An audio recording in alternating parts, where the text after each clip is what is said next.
religioso. O homem, naquela época, já pensava nisso. Ele já tinha uma dúvida com relação a isso. Mas o conselho que eles tinham, todo homem, principalmente para os fariseus, era um conselho, uma coisa privilegiada de Deus. A vinda do Messias.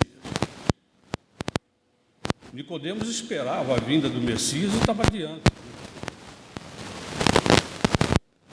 Então eles acreditavam que somente os grandes homens, grandes personalidades da religião, os grandes profetas, é que poderiam ressuscitar com o mesmo corpo. Com o mesmo corpo. Isso chama-se ressurreição. E nós sabemos que isso é impossível. Isso é impossível. Corpo é corpo, espírito é espírito. Então, os fariseus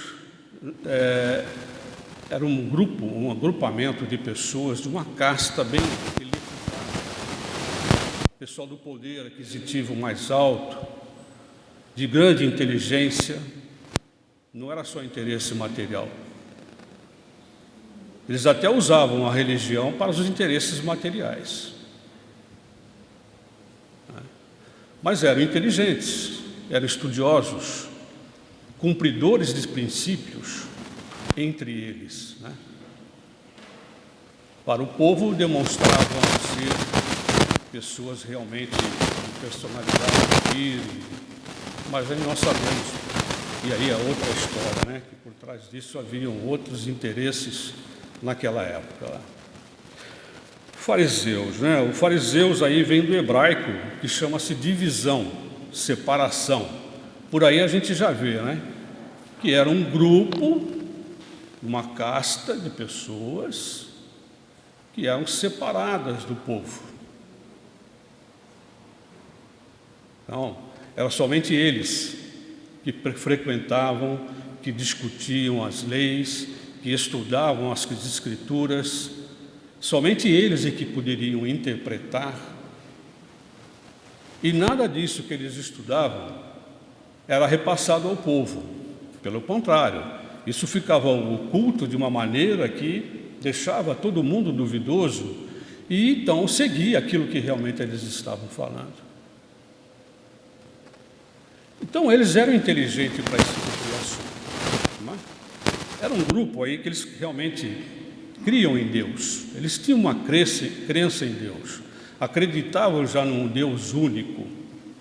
Já tinham essa capacidade de entendimento. Acreditavam na imortalidade da alma. Eles estudavam isso daí a respeito da imortalidade da alma. Aqui vale até lembrar um pouquinho que reencarnação, a imortalidade da alma não foi criada aí pelo Kardec nos seus livros. A imortalidade já vem de milênios antes de Cristo. O homem já tinha esse pensamento. Por quê?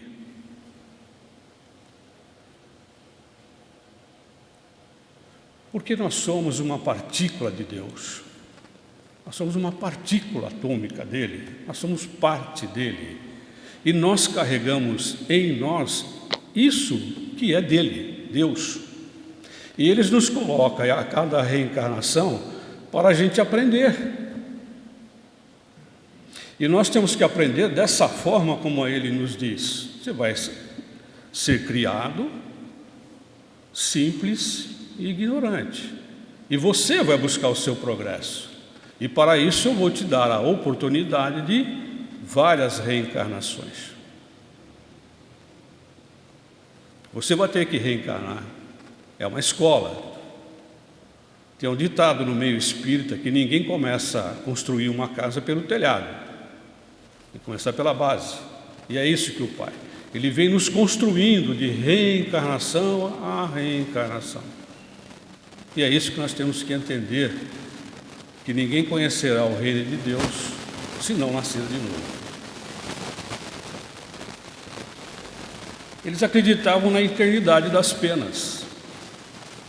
Nós hoje já não acreditamos mais nisso. As penas são impostas por nós mesmos. Nós é que criamos situações em que nós temos que corrigir as nossas imperfeições, os nossos defeitos, né? Mas não é a penalidade dada por Ele, Deus. Pelo contrário, Ele nos deixa sofrer e nos mostra o caminho através de Jesus. E também eram céticos e firmes no princípio da ressurreição dos mortos. Também, né? Naquela época lá também existia o Sinédrio, né? O Sinédrio era um conjunto dessa casta toda aí, e mais alguns anciões e outras pessoas da personalidade, que formavam um grupo de 71 pessoas para discutir assuntos pertinentes ali à organização administrativa daquela sociedade. Então havia um sinédrio com 23 pessoas que cuidavam da parte dos desajustes, das discordâncias com relação à administração, da parte civil, da parte criminal, vamos dizer assim. E havia um outro sinédrio, maior e mais poderoso até, que discutia os aspectos religiosos. Então, todo aquele que cruzava o caminho deles, que não estivesse de acordo com eles, era julgado por eles, como Jesus foi julgado por eles, como Paulo foi julgado por ele. Aliás, Paulo, quando Saulo era um senador do Sinédrio, que perseguia e julgou muitos cristãos. Estevão foi um deles. Então, no aspecto religioso, a coisa era muito rigorosa naquela época lá. Você não podia sair da linha. Então, os fariseus, eles eram importantíssimos nessa sociedade judaica naquela época. Importantíssimos. Porque, de certa forma, eles traziam o povo ali meio que equilibrado. Mas acontece que um dia chegou Jesus, né? E começou a falar o que era verdade, e o que não era verdade, ele veio para trazer o conhecimento à humanidade.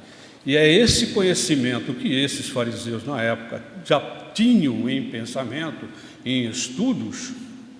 Quem é esse cara? Quem é ele para falar essas coisas de Deus?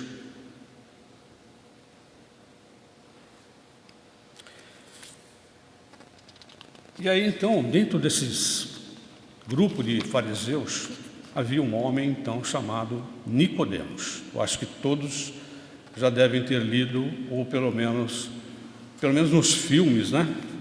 Nicodemos é uma figura que não pode faltar. Exatamente pelo fato de ter participado do julgamento de Jesus e essa passagem dessa conversa com Jesus também. Nicodemos era um senador, muito poderoso, mas ele, diferentemente dos demais, ele estava se tornando um homem bom. Não era tudo que ele aceitava. Tanto quando fomos julgar Jesus, foi ele, Nicodemos, que disse que Jesus tinha o direito de como ele vai ser julgado sem poder apresentar a sua defesa. Foi Nicodemos que defendeu. Ele não estava defendendo Jesus naquele momento, porque ele era contrário a algumas coisas que Jesus trazia. Mas naquele momento ele deu a oportunidade de Jesus se defender. Mas aí é outra história. Então Nicodemos era um camarada que já estava mais acima de todos aqueles demais. Já estava mais próximo da verdadeira revelação que Jesus estava trazendo. Muita coisa ele concordava com Jesus. Muita coisa ele concordava. E ele também queria saber quem é esse homem. Quem é? Muito bem. Então lá no capítulo 5, no capítulo 4, no item 5 do Evangelho segundo o Espiritismo, fala então desse encontro de Jesus e Nicodemos. E eu vou ler aqui o que está no Evangelho.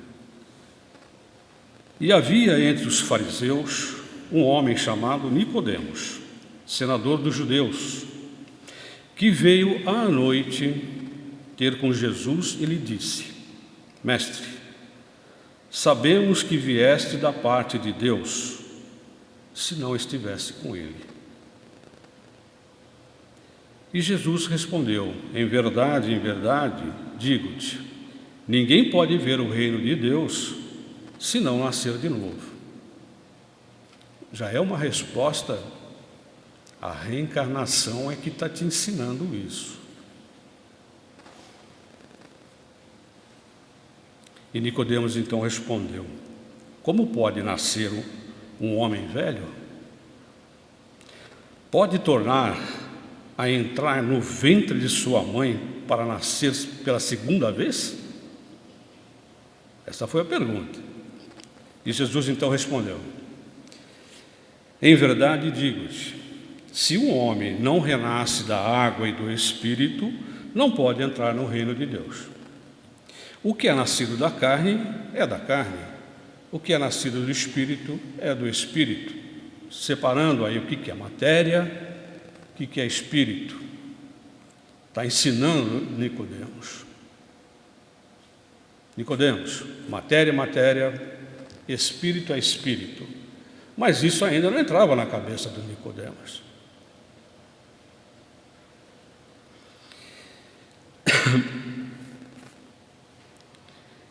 Não te admires que eu te haja dito ser preciso que nasças de novo. O Espírito sopra para onde quer e ouves a sua voz, mas não sabes de onde vem ele, nem para onde vai.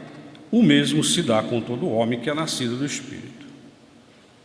E respondeu então Nicodemos: mas como pode fazer isso? E Jesus então faz a sua colocação para ele: pois que és mestre em Israel e ignora estas coisas?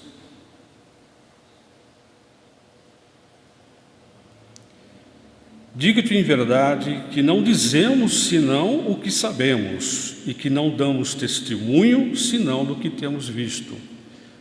Jesus está dizendo para ele: olha, você pode ter conhecimento e está ensinando, mas você ainda não fez o seu testemunho daquilo que você está falando. Você não sentiu ainda o que é realmente isso, esse assunto. E não damos testemunho senão do que temos visto. Entretanto, não aceitas o nosso testemunho.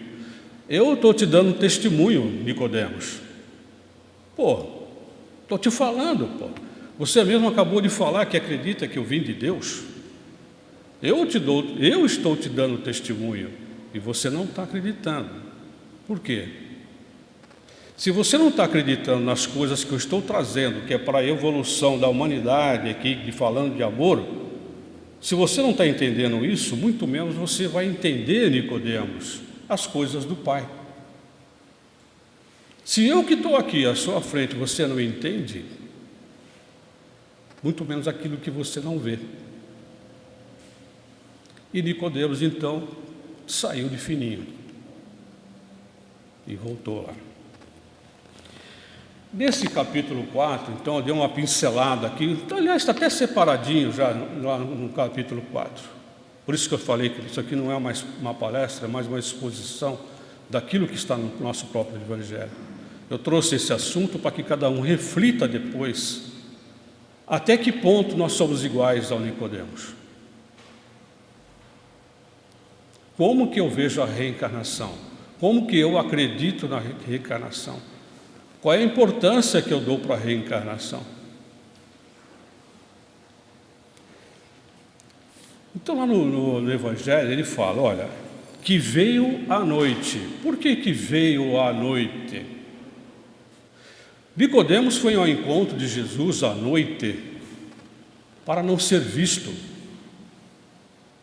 Você imagina o restante do Sinédrio indo ao encontro de Jesus. Ele tinha preocupação que aquele encontro, se alguém visse, acabaria com a reputação dele. Nós estamos falando aqui do quê? De orgulho. Quantas vezes, às vezes, a gente sente vergonha de falar de Jesus? Ou já sentimos vergonha de falar, medo de falar? Não ter conhecimento dele, de Jesus, para falar, argumentar com alguém que está conversando com você. A gente sente medo ainda. Isso é um pouquinho do Nicodemos. Eu não posso ser visto com ele. Então, por isso que ele foi à noite conversar com Jesus. É aquele velho ditado, né? À noite todos os gatos são pardos, né? Então dá para eu sair lá e tal, e ninguém vai saber quem sou eu, né? A frase, sabemos que vieste da parte de Deus. Sabemos que vieste da parte de Deus. Aqui, Nicodemos, como homem bom, demonstra o conhecimento que ele tem daquele homem que está em frente a ele. Ele acredita realmente que ele veio de Deus. É que os seus ensinamentos vai de desencontro àquilo que eu aprendi até agora.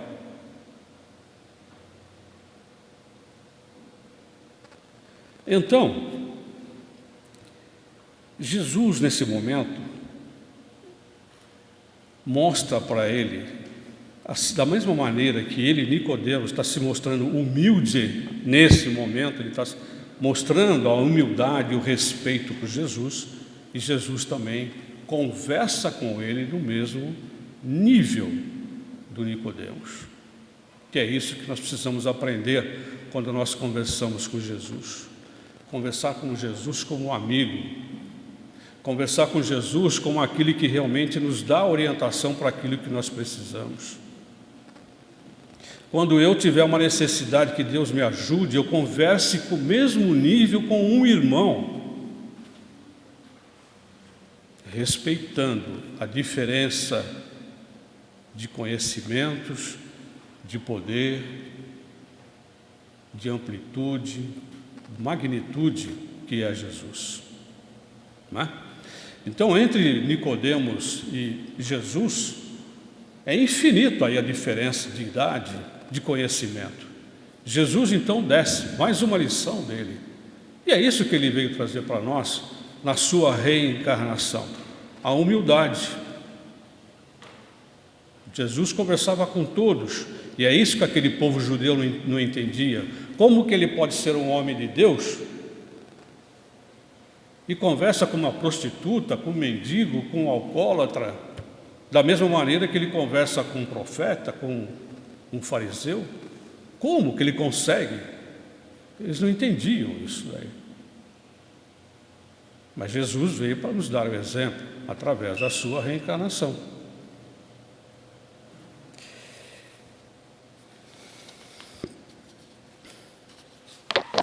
Às vezes, gente, até mesmo nós espíritas que lemos tanto sobre reencarnação, e a gente ainda não consegue entender o que é reencarnação.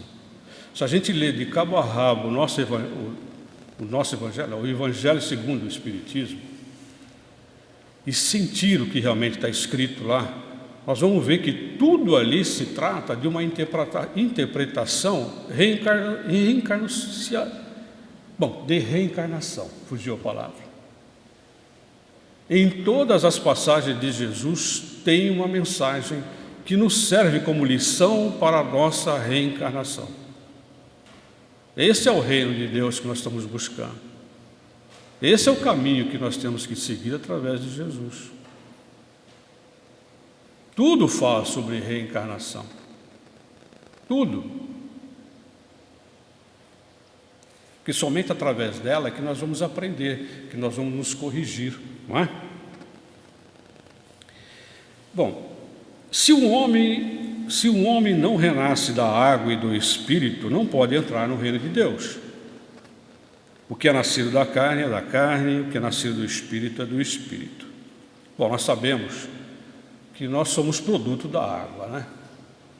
Quem veio nos esclarecer um pouco mais sobre isso aí foram os livros de André Luiz, né? Que explica lá na Evolução em Dois Mundos, né? A origem da Terra, a origem dos protozoários, das amebas, como surgiu a vida nesse planeta. Está nesse livro de André Luiz. E nós sabemos que nós vimos da água. O que Jesus coloca aqui que é o seguinte, olha,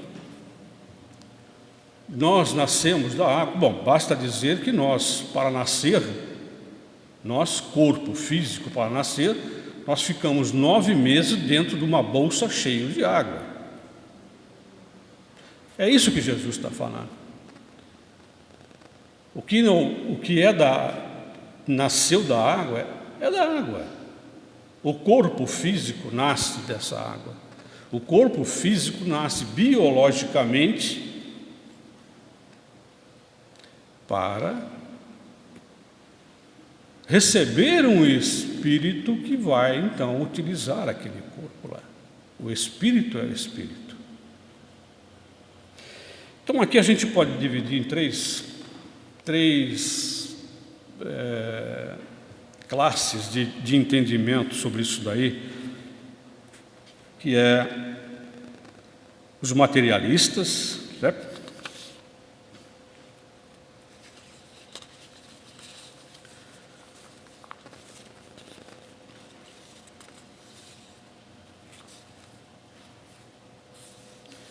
Em que os materialistas, eles acreditam que tudo acontece aqui e agora. Nós nascemos, vivemos, morremos, acabou. Existiu, viveu, morreu, acabou. Esses são os materialistas. Não tem nada além da matéria, nada. Espírito para eles não existe. Imortalidade não existe. Vida espiritual, menos ainda. Esses são os materialistas. Agora, se nós pensarmos assim, eu nasço, sofro e morro, mas eu não tenho nenhuma oportunidade de ter uma vida melhor? Se eu nascer doente, botar fadado à morte, sempre doente, sempre pobre, sempre rico, então não tem sentido uma coisa dessa. Eu faço maior empenho para ter alguma coisa durante esse período que eu estou aqui, mas no final não valeu para nada. Então, qual é o sentido do meu progresso? Nenhum, né? E nós temos aqueles que acreditam, né, na pena, que a gente realmente vem com o Espírito, e aí a gente tem essa existência para a gente se corrigir, né? Essa existência para nos corrigir. Que os mais velhos aqui vão lembrar, né? Quando os padres faziam a gente confessar aí, né? Olha, se você não for bonzinho, você vai para o inferno. Olha, se você for mais ou menos, quando você morrer, você vai lá para o purgatório. E aí você vai ficar lá sofrendo até o dia do teu juízo, que vai demorar, hein? E é isso que a gente aprendia, não é? Agora, se você for bonzinho, você vai para o céu. Então também não tem sentido.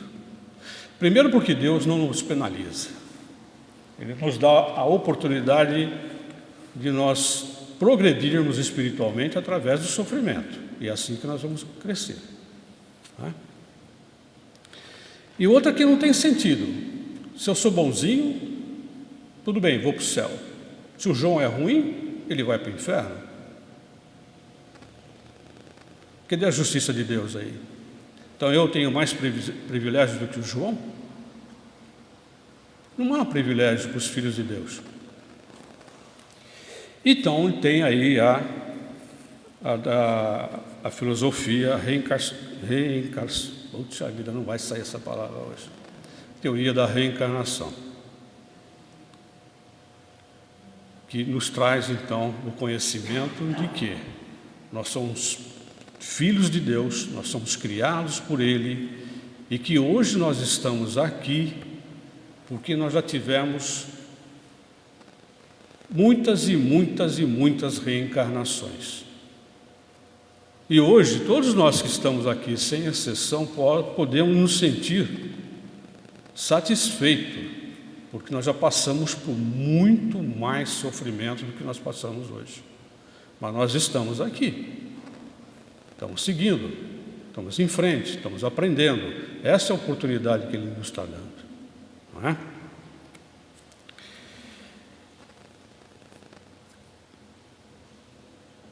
Quando Ele fala para o Nicodemos, né, que tu que é mestres, né, não conhece isso. Muitas das vezes nós ensinamos, mas a gente também não sente. Muitas das vezes a gente passa essas informações para os alunos, para os filhos, para os netos, mas nós mesmos também não cumprimos, não sentimos isso daí também. E nós temos que fazer isso. Nós temos que acreditar e sentir e passar aquilo que realmente é. Dar o testemunho que Jesus espera que nós passemos para os demais que estão atrás de nós aí.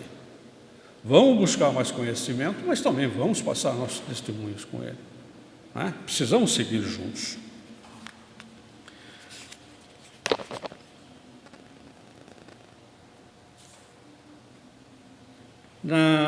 No item limites da encarnação, nesse também, no capítulo 4, então há uma pergunta lá se há limites de encarnação. São Luís responde que não. Tem uma passagem, uma mensagem de São Luís no Evangelho, que ele fala que não há limites. E aí ele acrescenta, não há limites, pelo menos com essa massa corpórea que nós temos aqui. O que ele quis dizer aí pela interpretação espírita? Que quanto mais eu evoluo, menos necessidades eu vou ter dessa carne pesada que carrega o nosso espírito.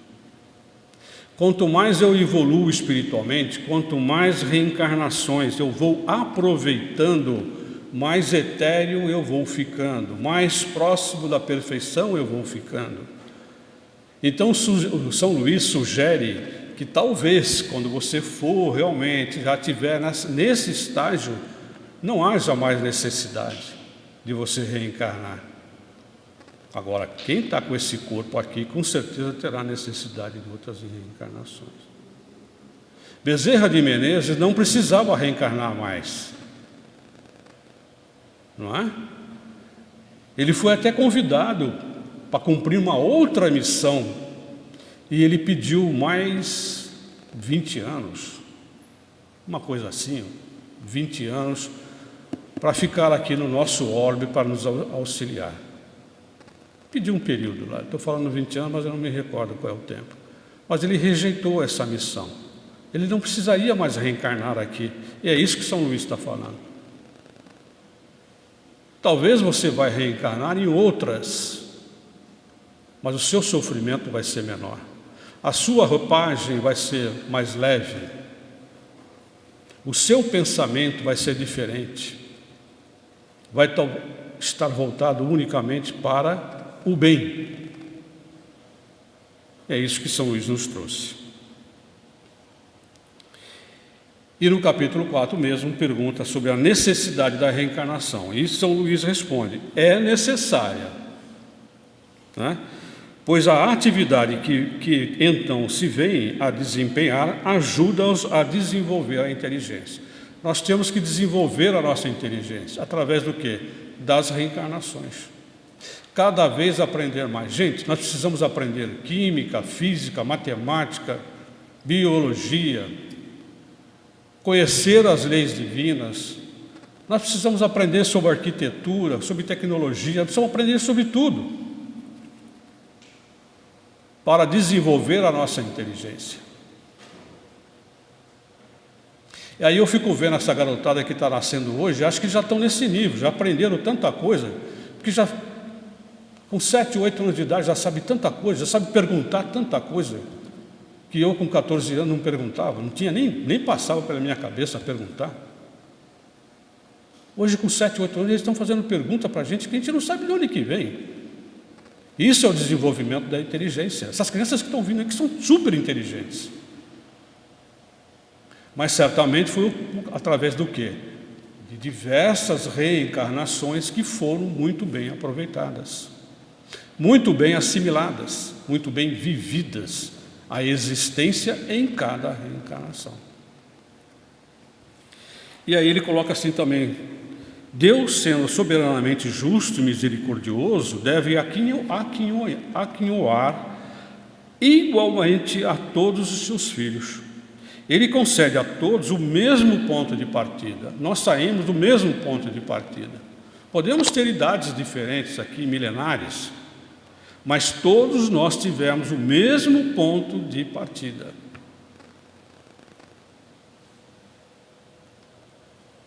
E nós ganhamos dele também as mesmas aptidões, as mesmas obrigações e a mesma liberdade e, principalmente, o mesmo livre-arbítrio. Então, as reencarnações, o aproveitamento das reencarnações depende única e exclusivamente, o aproveitamento dela, do nosso livre-arbítrio. Querer ou não aproveitar essa existência. Antes de ter o conhecimento da doutrina espírita, bom, eu já falei aqui algumas vezes, eu sou espírita há 30 anos. Achava que era. Há 30 anos atrás eu li aí o livro Violetas na Janela, já saí dizendo para todo mundo que eu era espírita. Espírita mesmo, seguidor da doutrina espírita, estudar, sentir a doutrina espírita, fazem 12 anos. Porque foi através do conhecimento e através dessa casa é que eu fui aprender o que é a doutrina espírita. E aprender o que é a reencarnação, a necessidade dela, né? Porque até então eu era como aqueles. Eu vou nascer de novo mesmo, então o que eu não fiz nessa eu faço na próxima. Errado. Você vai fazer, vai ter que fazer realmente na próxima, mas você está perdendo a oportunidade desta. É isso que Jesus trouxe no seu renascimento, na sua reencarnação. É essa palavra que ele trouxe. Aproveitem essa existência. A alma é imortal. O Pai nos espera. O reino dele está dentro de você. Mas você tem que reencarnar para aprender tudo isso. Você tem que sentir essas palavras de Deus, praticar os ensinamentos de Jesus, para poder então receber o reino de Deus dentro de você. Reino de Deus não é um local físico. Reino de Deus é a minha paz interior. E é isso que nós temos que buscar nas nossas reencarnações. Por isso é que Jesus disse: só entra no reino de Deus aquele que nasceu de novo.